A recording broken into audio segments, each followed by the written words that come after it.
Hello, everyone, and welcome to week 6 of our course, where we will be continuing our discussion on the public sector. This week, looking specifically at funding the public sector. Looking ahead, this will be our last chapter in part 1 of our course, which was an introduction to economics. Moving forward, we'll really be focusing on macroeconomics. Next week, we'll be looking at the macroeconomic variables of unemployment. We'll be looking at inflation and deflation. But before we get ahead of ourselves, let's talk chapter 6.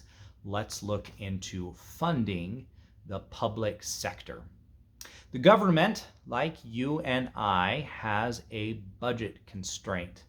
But unlike you and I, the government has the ability to issue its own debt in the form of bonds.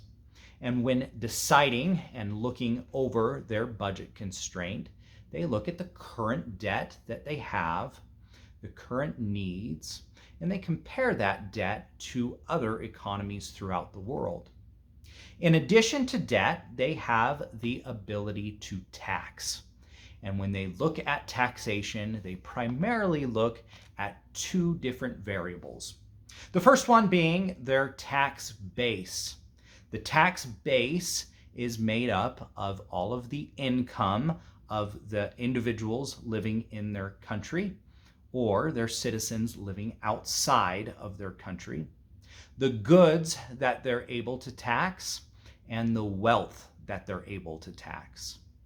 The second variable primarily that they're going to look at is the tax rate, or deciding what percentage of the good, the wealth, or the income that they can and are able to tax. There's several different ways they can go about taxing income, goods, and wealth. The first and most simple is a proportional tax rate. And I'm going to use income as an example of this proportional tax rate.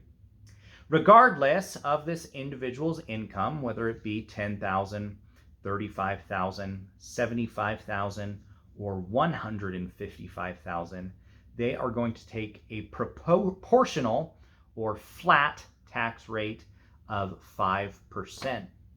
You calculate this simply by taking the individual's income and multiplying it by 0.05. You can see the total rate that they will be paying in regard to their income on the bottom row here. That is our proportional tax rate. The second one, which is kind of the one that you and I hear the most about because we are individual income earners, is the progressive tax rate. At a progressive tax rate, the more money you earn, the higher the rate of tax that you pay. In the example of an income tax, every individual, whether they make $1 billion or whether they make $11,000, will pay an individual income tax rate of 10% on the first $11,000 they earn. As soon as they earn $11,000.01, that proportional tax rate will go up to 12%. Then to 22% here, 24%, 32%, 35%, and 37% respectively. Now in the United States, you can either file your income tax as an individual or you can do it as a couple. If you look at these rates right here, these are the individual rates. If you're filing as a couple, what you could go ahead and do is double this number on the income. There's two different ways that individuals can look at their income tax rate, and you'll be asked to calculate both. The first is an individual's marginal tax rate.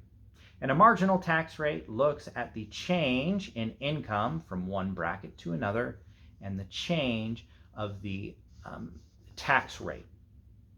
This is often the highest percentage of tax that you will pay. So, when the wealthy are often quoting the amount of income tax that they pay, most often they're quoting the marginal rate because it looks higher.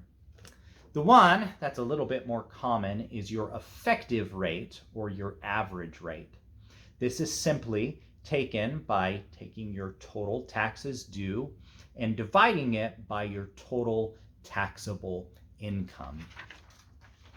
That is the progressive rate, and the most common tax that we think of for the progressive rate is the personal income tax. It also applies to the corporate tax. The next rate that we'll look over is the regressive rate. And under a regressive rate, the more income you make, the less the percentage of tax rate that you'll pay. A very simple example of this is the Social Security tax, where you and I will pay 6.2% of our income up until we make $147,000. As soon as we make $147,000, our rate goes from 6.2% down to 0%. Social Security is a simple regressive tax rate, but the text might have you go through a more complex example like our income tax rate, but reversed for regressive. When you're calculating either regressive or progressive tax rates, please, please, please use a program like Excel. It is so much easier to go through and define those tax rates, define the dollar amounts, and then go through and calculate it in Excel than it is to do by hand. Let's talk the capital gain tax. And we're going to go right in and give you an example of the capital gains tax.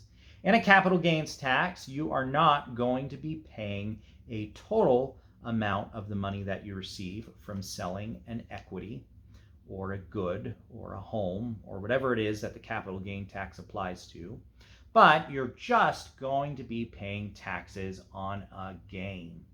So let's talk about it in terms of an equity. Let's say you get some money from an inheritance and you decide to invest it in stock. And you buy 100 shares of ExxonMobil at a price of $87.81. Each share represents equity within the company, and in total, you own $8,781 for those 100 shares. And you hold these shares for over a year. In capital gains, if you do not hold the shares over a year, you're going to be paying your highest income tax rate for the gains. But if you hold them for a year or longer, you're going to be getting them paying 15% for your capital gain tax.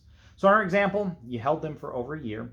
You're going to sell your 100 shares of Exxon at $115, and your broker in return gives you $11,500 back. So what do you owe on tax? Is it going to be 15% of the $11,500? No, you are only going to pay tax on your gains, which in our example is $2,719 multiplied by the capital gain tax rate, which is 15%. And you can say what we owe Uncle Sam in this case is $407.85. So don't let the homework fool you. It's going to give you a multiple choice question. One of them is going to be the rate of the total that you receive back from selling that equity, but you're only going to calculate it off of your gains. The last concept that the text goes over is this idea of corporate tax. And corporate tax, like income tax, is taxed at a progressive rate, meaning the more and more profit a company makes, the more and more taxation they will be subject to. But in addition to the profit being taxed when they share that profit with their shareholders with a public company, the dividends are also taxed, typically at a rate of 15%. So the text introduces this concept of double taxation, where you have to calculate not only the progressive rate of the profit the corporation makes, but also the taxes that the individual investors will pay in the form of the dividends that they receive. Those are the basic concepts from Chapter 6 of Funding the Public Sector. Keep in mind, moving ahead, we will really be focusing on macroeconomic concepts. But until then, good luck on your Unit 3 exam. If you have any questions, let me know, and we will talk soon. Thanks.